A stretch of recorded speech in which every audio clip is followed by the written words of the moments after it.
There's a lot going on, and we thought, it might also be important to have a conversation with, people who are in the media experts, because I mean, media obviously also plays quite a role in what is happening, not only in South Africa but the broader political landscape of where we're at when we see the change of governments and change in political shifts and so on. And so the media plays quite an important role in that. Obviously, also Freedom Month in the month of April, and then also coming up Press Freedom Day in May. So what a nice opportunity to try and blend these together and have a good conversation. So far, I mean, of course, you are with the Daily Maverick, and then you've been in the media industry for a number of years, and you've obviously have your own experiences with how the media also has changed over the last, decades or so. And maybe firstly, I would like to kick off by asking, where do you think the media is at in terms of, freedom of the press? Obviously, the Constitution guarantees that in South Africa.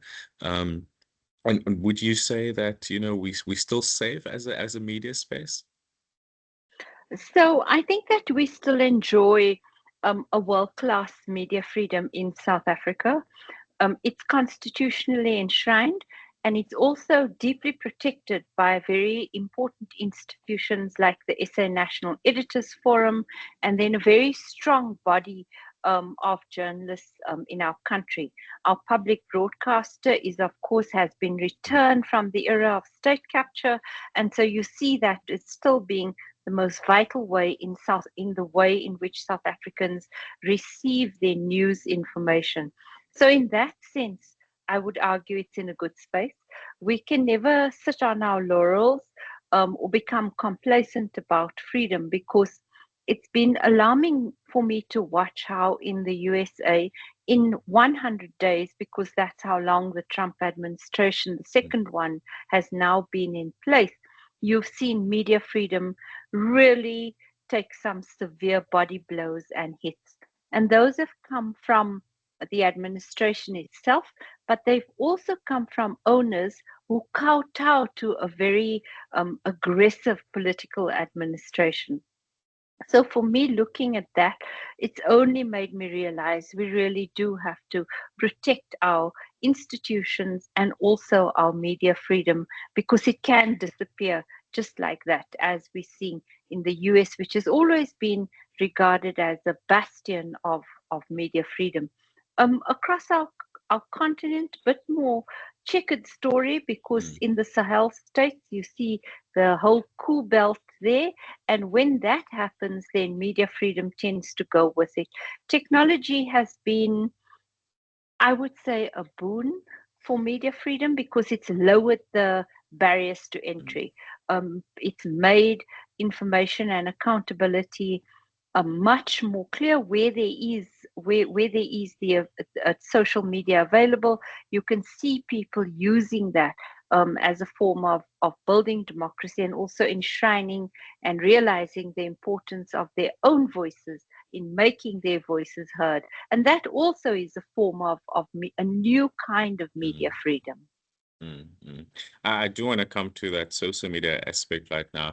Maybe perhaps if you could touch a little bit on, South Africa's political climate and how that is, currently treating South African media. Of course, I mean, at some point, the ANC wanted and some other political parties wanted to specifically have more control over print media. And we also obviously see that print media is changing drastically compared to how it used to be.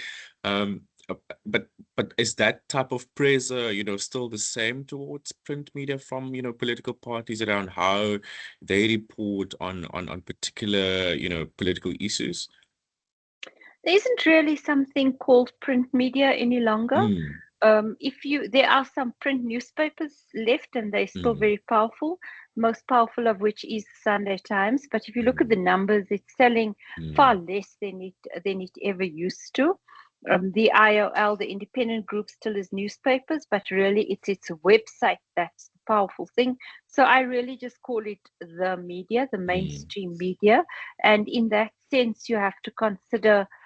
what kind of freedom and what kind of responsibilities that enjoys. I'd say the same thing applies as the argument I made earlier, that it still enjoys um, significant freedom to report and to associate as it should. But where it is challenged is with the economics of mm, media. Does it make sense anymore? Newsrooms are much smaller than they used to be. How well do we do our job of covering not only the entirety of our country, but also of our continent? And to what extent do we hold up our own lens in mm. considering global democracy rather than just receiving an agenda from elsewhere? Mm. And would you say, I mean, as you now say, newsroom sort of decreasing in numbers, etc., because of I mean, particularly also after, COVID-19, a lot of, journalists that, media companies that could no longer afford journalists.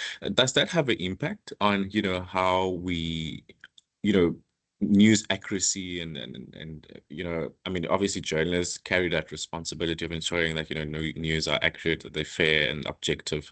And so, meaning a lot of trust obviously is being put on journalists to, report fairly and provide us with accurate information compared to social media. So, in a time where newsrooms are sort of decreasing, does that sort of pose a threat to, I think, journalism? So for me, the most exciting journalism is happening in places that would have been called the fringe before, Mm, or in current language, what are called media startups. So mm, obviously, the Daily Maverick, where I work, is a place of great innovation and mm, excellence. It was regarded as a startup, and it was maverick. It was on the fringe, and now it's the mainstream. News 24 with its investments in investigations, really exciting. That then becomes the trend setter or mm, the agenda setter because it's so big. Then Becky Sisa, really vital. New startups like the Continent.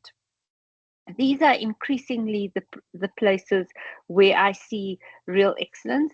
And obviously, it doesn't, you're not having newsrooms that run into thousands of people anymore. mm, At just over 100 people, we call ourselves, we're now quite big. So the definitions of what's a large or what's a small mm, newsroom really has changed significantly. And it has to be judged on the quality and the mm, impact of the work that it's putting out. And I'd argue that these are the places where I'm seeing truly excellent work. Obviously, with your mm. veterans like Sunday Times, City Press, still agenda setters, where journalists, even though they're working in much smaller newsrooms, are still doing their very best and putting out important accountability work. But maybe if we could just shortly swift to Twitter, or formerly X, and I know Sure. there are a lot of commentators, and a lot of times those commentators, their views are being perceived as newsworthy and accurate information. And then I think also we've seen a lot of, journalists as yourself, also putting your reporting there, your commentary there, which I think is quite insightful, of course. How does one navigate almost, these mostly sometimes fake accounts or bots that push certain information? I mean, News 24, was it yesterday or today that released, that one particular incident of, someone that's portraying all of these fake news around what is supposedly happening in South Africa? I mean, does that not also pose some kind of threat to, you know, freedom in a way? So I think if you look at the world, social media is the media today. Mm, And in our country, the rising platforms where news happens and where people get their news is probably YouTube and TikTok, followed third by I think still Facebook, and mm, then X fourth. X is much less dominant than it used to be because of all the considerations mm, of bias on it. So many people have left there. But if you're a news person, then you still need to be on X because that's where global news is breaking. So it was probably the first place to learn about Pope Francis having died. mm, It was probably the place if you want to understand the diplomacy around the war on Ukraine and where the talks are both with the US and with Russia. you have to look at X. So that's still very much mm, where news happens. We have to be there, and we have to be incredibly careful with how we are there. So mm, many of us have suffered from mis and disinformation attacks launched against us, usually in the era of state capture, but it still mm, happens quite often, as the journalist Karen Moon is able to painfully tell you what's mm, happened to her on X and what the implications have been for her mental health, as mm, she's written in her book. But it's really important, if you see the News 24 investigation, mm, which found that probably Elon Musk has relied a lot on this one X account to which he actually subscribes. He's one of mm. two Yeah. subscribers. And it now turns out to be a complete fallacy of an account that spewed mis and disinformation, but that's become very powerful in how it shaped how America views South Mm, Africa, along with other elements. It's really shown you how X continues to shape the political architecture, or can shape the political architecture, not only of the world but of a country. And it's really important that journalists like Kyle Cowan and others show us how to investigate mis and mm, disinformation on X. mm. I do want to ask about journalists and their well-being. I know there's always a lot of talk around, journalists going through all of these sometimes, misinformation attacks, the pressure to get the story out and all of that. Are there support groups for journalists, or should more be done? I mean, as our documentary made by the Daily Maverick, which looked at the experiences of our own journalists Mm, on X and in the online space, it can become very depleting of your mental health, and also your ability to sustain the kinds of work that you mm, do. I mean, at its worst, I've thought to myself that maybe I should do kind of softer work. Maybe I should enter the realm of interviews or arts writing, which I love, because you think, like, what's the value of being so attacked and having mm, your family dragged into things, and having your person, you, even if it's your digital personality, it's very much becomes an addendum, or a part of who you are. And so I couldn't say to you it doesn't matter, I can just shrug it off. You can't. So what's available to us? Much more than in the early days. So when the first attacks started happening, I think nobody even understood that it was targeted, and that it was a that these were mm, political campaigns. So there was very little available to us. But what we do have now as the media is digital armies of the good, as I call them. mm, These are people who go out and hunt, who draw together the research, like Professor Julie Possetti, of she works in many places, but of the ICFJ and of other Knight Foundation, and for the Fund for Public Interest Media. She's on the board of that. She's done vital work in helping track the experiences of women journalists across the world, and helping us to understand what needs to be done. And what needs to be done is a number of things. One, you mm, investigate these, where the campaigns are coming from, and you try and disarm it.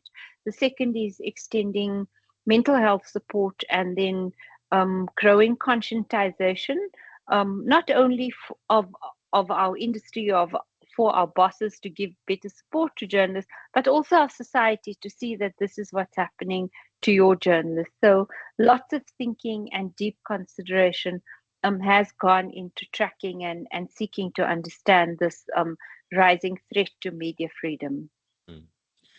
And perhaps lastly, young people who are considering to go into journalism, what advice would you give them firstly? And what would be one word of how you describe yourself or your job?